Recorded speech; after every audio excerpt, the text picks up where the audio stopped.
Welcome back to Real Shift, where we like to talk real shit all day, every day, all for the love of movies.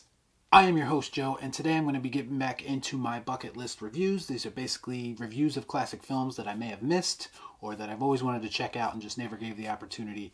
This week I'm going to be doing one that's pretty special because if you've been following my channel at all, you know that I've been covering the HBO series Westworld pretty much since it began. And I'm a big fan of it, so I thought this would be a good opportunity for me to visit the source material, which is something that I had a general knowledge of, but I never really just sat down and watched the whole thing. Like, I know what it's about, but I never gave it the opportunity that I managed to give it now, so I thought it would be appropriate for me to tackle this one. Westworld was, of course, the original movie was released in 1973. It's directed by Michael Crichton. You may know him. He is the author of Jurassic Park, the original novel. This is an original screenplay by him and his directorial debut as well. It did have a sequel at one point called Future World in 1976, which wasn't quite as, I guess, highly regarded as this was. The plot, if you don't know, concerns an amusement park where androids malfunction and basically start killing the visitors that are attending the park. That's essentially, in a nutshell, what Westworld is. It pretty much follows two guests, Peter and John, played by Richard Benjamin and James Brolin. So John, played by Brolin, he's actually been to the park before, so he's familiar with how it works. He's able to kind of get into character a little bit easier. He kind of encourages Peter to, I guess, fall into the role, and you have to kind of jump outside of yourself, and almost as if you're an actor playing a role, or you have to basically treat this like it's your new reality, I guess. But Peter, of course, isn't very, I guess, comfortable with the situation at first. Most people aren't comfortable with the idea of being able to kill someone without consequence. And even though they aren't real people, they are robots, you can still tell he's a bit conflicted about it, I guess. And I think that's a natural reaction and something I really liked about the movie. And it's something that they also cover in the show, but just the fact that he's asking a lot of questions, he's not quite sure how to act in certain situations.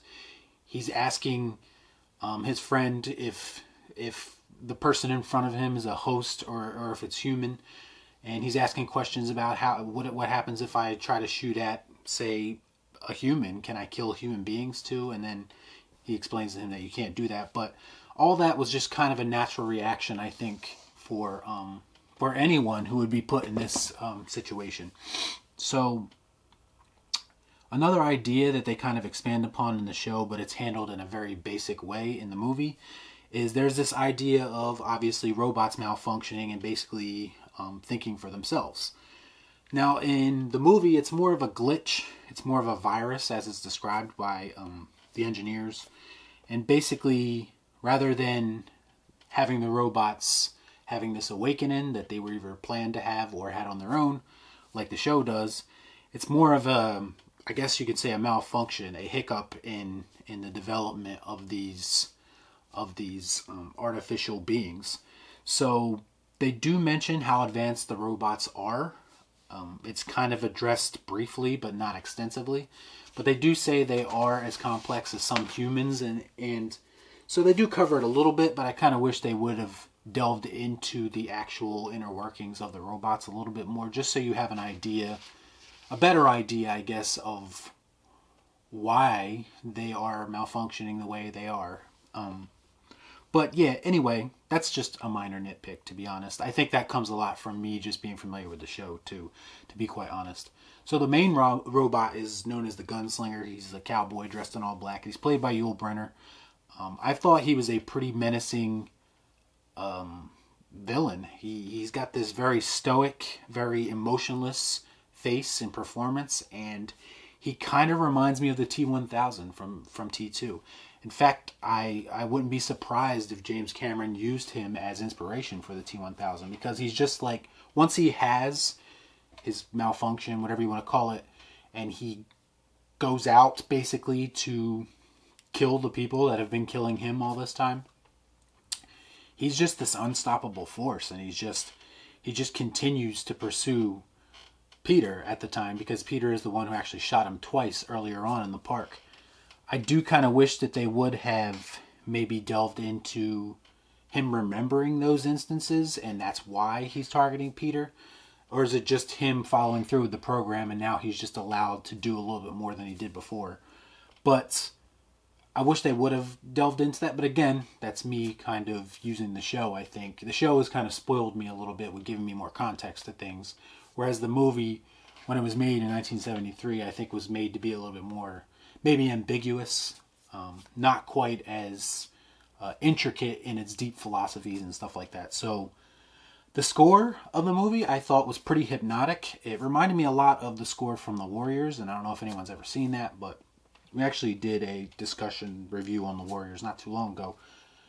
And it's just got this hypnotic feel. There's this scene where they're walking through the underground laboratory and there's just empty hallways and there's this hypnotic score. And it's just, yeah, it puts you in a daze almost. And I really liked, I just really liked the score and how it kind of gave you this eerie feeling. This feeling that there's something lurking around every corner. Because it happens predominantly when Peter's trying to escape the gunslinger also. So it's kind of in the middle of a chase, but that was one scene in particular where I thought the score was particularly effective. I thought the effects were extremely well done considering the time they were made. There's another scene in the movie where the gunslinger is being repaired and he has his face removed.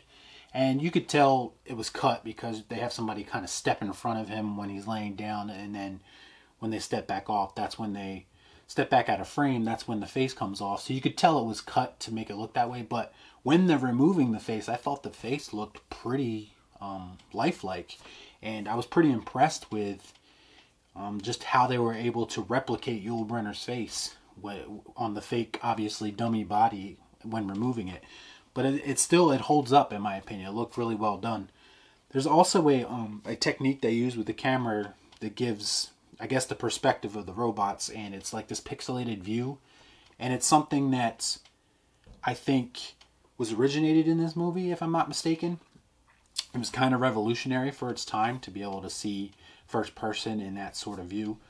And it just kind of, it gives me kind of the ideas that maybe this influenced even more things, not just Terminator, as I mentioned before. Maybe it had an influence on things like Predator, for instance, with the heat vision, because the robots also see in body heat as well. So you could tell that this movie probably had an influence on a lot of other movies, especially movies in the 80s and 90s, for sure.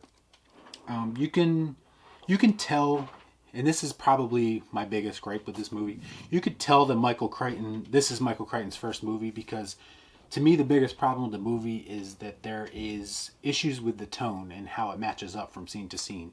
And what I mean by that is, like, there's a bar fight in the movie, and it's not particularly well done, in my opinion. It comes off kind of slapsticky in a weird sort of way, which I thought was kind of weird, because a majority of the movie, there's moments throughout the movie where it's very serious, and then there's moments where it's a little bit more comedic, and it kind of clashes. The tone does. There's other moments where they use like this traditional westerny, it's kind of goofy score, I guess, and they use this song, and it just, I don't know, it just didn't feel right to me. Like, you could tell that, like, there's times maybe where he wasn't quite sure what he wanted the story to be or how he wanted you to feel as the viewer.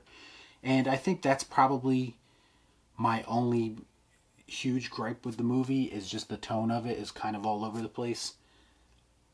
But yeah, there's a lot of great scenes in it, and one of my particular favorite scenes was when the gunslinger is chasing after Peter, and he's kind of stalking him, and he's tracking his footprints, and he's again using heat vision, and it's just a nice kind of, again, reminiscent of Terminator, but a nice kind of chase sequence, and it's really well done, and it kind of keeps you on the edge of your seat, to be quite honest.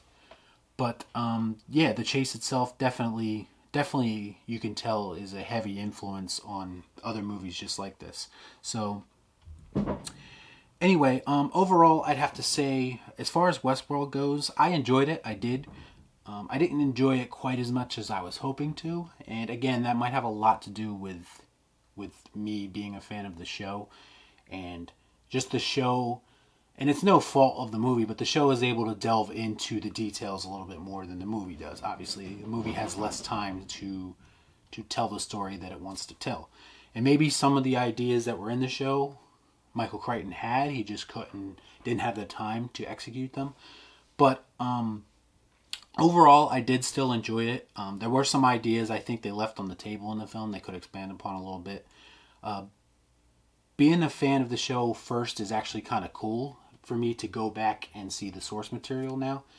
I did it the reverse of what you're technically supposed to do, but sometimes that works out and sometimes it doesn't. But I thought it was just kind of cool to kind of see things from the origins of things from the show, like the Man in Black, for instance, or Delos as a company, and just the park itself and the other parks with Roman World and Medieval World. So you just kind of get to see the origin of all the things that I've been seeing in the shows, and I think that's pretty cool. I think Michael Crichton deserves a ton of respect for taking this, at the time, a unique and creative idea and making it a reality. I can't imagine many people would have gotten this movie made, but he manages to make it work. I'm sure this kind of served as basically his warm-up for the development of Jurassic Park, because it has a very similar premise of an amusement park going wrong. Men playing God, creating something, and then having that creation turn on them. So this is like the origins of Jurassic Park in a lot of ways too. And you can clearly see that as you watch it.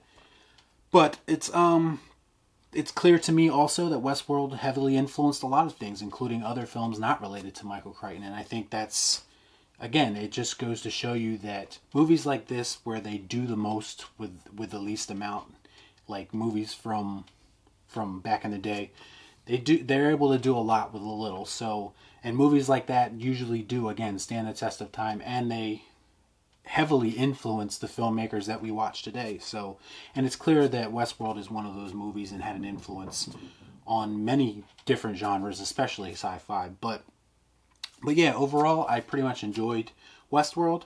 I wasn't blown away by it, but it's definitely something that I'll probably check out again. I have purchased it. It is part of my collection now. So yeah, that's my bucket list review for Westworld from 1973. As always, please let me know what you think about it in the comments down below. If you've ever seen it, if you're interested in seeing it now, if you're a fan of the show and you've never seen the movie like I have, let me know about all that in the comments down below. I think if you haven't seen it, it's definitely worth a watch. But yeah, as always, please like, comment, share, subscribe to the channel, hit the bell for notifications, and we'll see you next time right here on Real Shift. Thanks for watching. Talk to you later.